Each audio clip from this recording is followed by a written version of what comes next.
ಯಾಕೋಬನು ಬರೆದ ಪತ್ರಿಕೆ 1ನೇ ಅಧ್ಯಾಯ 17ನೇ ವಚನ. ಎಲ್ಲ ಒಳ್ಳೆಯ ದಾನಗಳು, ಕುಂದಿಲ್ಲದ ಎಲ್ಲ ವರಗಳು ಮೇಲಣಿಂದ ಸಕಲ ವಿಧವಾದ ಬೆಳಕಿಗೂ ಮೂಲ ಕಾರಣನಾದವನಿಂದ ಇಳಿದು ಬರುತ್ತವೆ ಎಂಬುದಾಗಿ ಬರೆಯಲ್ಪಟ್ಟಿದೆ. ಪ್ರೇರೆ, ನಮ್ಮ ಕರ್ತನು ತನ್ನ ಮಕ್ಕಳಿಗೆ ಬೇಕಾದ ಎಲ್ಲ ಒಳ್ಳೆಯ ದಾನಗಳನ್ನು ಕೊಡುವರು. ಕುಂದಿಲ್ಲದ ಎಲ್ಲ ವರಗಳು ಕೂಡ ಆತನಿಂದಲೇ ಇಳಿದು ಬರುತ್ತವೆ.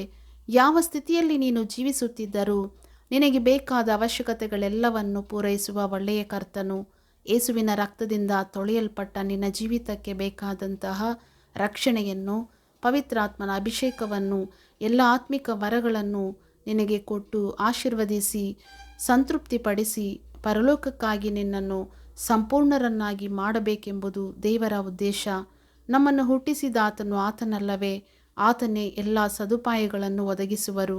ನಿನ್ನ ತನುಮನಗಳು ಕರ್ತನ ಮೇಲೆ ಆಧಾರಪಟ್ಟಿರಬೇಕು. ತನ್ನ ಬಳಿಗೆ ಬರುವವರನ್ನು ಎಂದಿಗೂ ತಳ್ಳಿಹಾಕುವುದಿಲ್ಲ. ಪ್ರಿಯರೇ, ನಿನ್ನನ್ನು ಪ್ರೀತಿಯಿಂದ ಹತ್ತಿರಕ್ಕೆ ಸೇರಿಸಿಕೊಂಡು ತಾಯಿಯಂತೆ ಸಂತೈಸುವರು, ತಂದೆಯಂತೆ ಕರುಣಿಸುವರು. ಇಂತಹ ಒಳ್ಳೆಯ ದೇವರಾದ ಕರ್ತನಿಗೆ, ಕ್ರಿಸ್ತನಿಗೆ ದೂರ ಹೋಗಿ ಲೋಕದಲ್ಲಿ ಮೋಸ ಹೋಗಬೇಡ. ಆತನಲ್ಲೇ ಇದ್ದುಕೊಂಡು ಆತನ ವರಗಳಿಂದ ತುಂಬಿ ಪರಲೋಕದಲ್ಲಿ ಸೇರಲು ಕರ್ತನ ಕೃಪೆಗೆ ಪಾತ್ರರಾಗೋಣ. ಪ್ರೀತಿ ಸ್ವರೂಪನಾದ ದೇವರೇ, ನಿಮಗೆ ಸ್ತೋತ್ರ ಸ್ವಾಮಿ.